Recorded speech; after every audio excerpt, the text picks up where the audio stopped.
وہ انسان بھی مرا ہوا ہے جس نے غلط کو غلط کہنے کی ہمت کھو دی۔ صدقہ کرو اگرچہ ایک کھجور ہو، کیونکہ یہ بھوکے کی بھوک مٹاتا ہے اور گناہوں کو اس طرح مٹا دیتا ہے جس طرح پانی آگ بجھا دیتا ہے۔ جب سایہ قد سے بڑا اور باتیں اوقات سے بڑی ہونے لگ جائیں تو سمجھ جائیں سورج غروب ہونے والا ہے۔ جنت 4 لوگوں کی مشتاق ہے، پہلا کسی بھوکے کو کھانا کھلانے والے کی، دوسرا اپنی زبان کی حفاظت کرنے والے کی، تیسرا قرآن کی تلاوت کرنے والے کی، چوتھا ماہ رمضان میں روزہ رکھنے والے کی۔ تم اپنے رب سے معافی مانگو، پھر اسی کی طرف رجوع کرو، یقین رکھو میرا رب بڑا مہربان، بہت محبت کرنے والا ہے۔ در حقیقت اللہ کے نزدیک تم میں سب سے زیادہ عزت والا وہ ہے جو تم سب سے زیادہ متقی ہے۔ مصیبت کا مقابلہ صبر سے کرو اور نعمتوں کی حفاظت شکر سے، اور بس اللہ ہی تو ہے جسے دل کی ساری باتیں بلا جھجک بتا دی جاتی ہیں۔ تہجد، سحری اور پھر فجر، کتنی خوبصورت ہے نا یہ راتیں۔ جس کا روزے کی حالت میں انتقال ہوا، اللہ پاک اس کو قیامت تک روزوں کا ثواب عطا فرماتا ہے۔ خود کو دنیا سے جب بیزار پاؤ، قرآن اٹھاؤ، دل سے لگاؤ اور رب کے ہو جاؤ۔ ادب حاصل کرنا سونا جمع کرنے سے بہتر ہے۔ اپنے بچوں کو ادب کرنا سکھا کر انہیں فائدہ پہنچاؤ۔ رزق سخاوت میں پوشیدہ ہے، لوگ اس کو محنت میں تلاش کرتے ہیں۔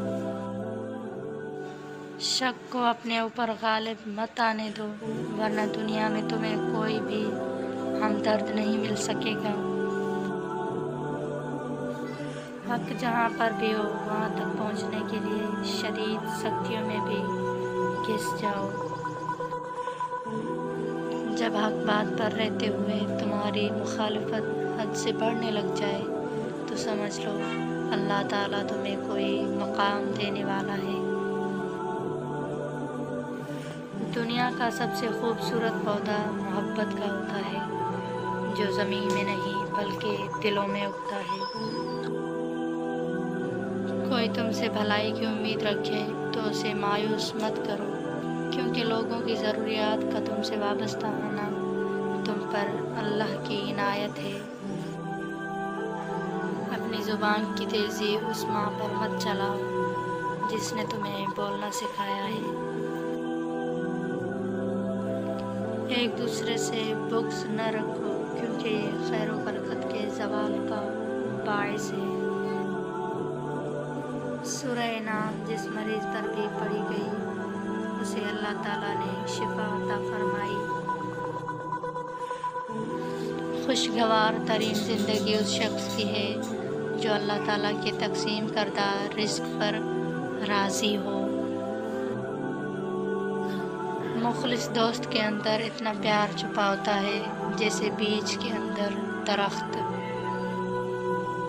بغیر وجہ کے ضرور معاف کر دینا یہ بھی صدقہ ہے، اور صدقہ ضرور دیا کرو۔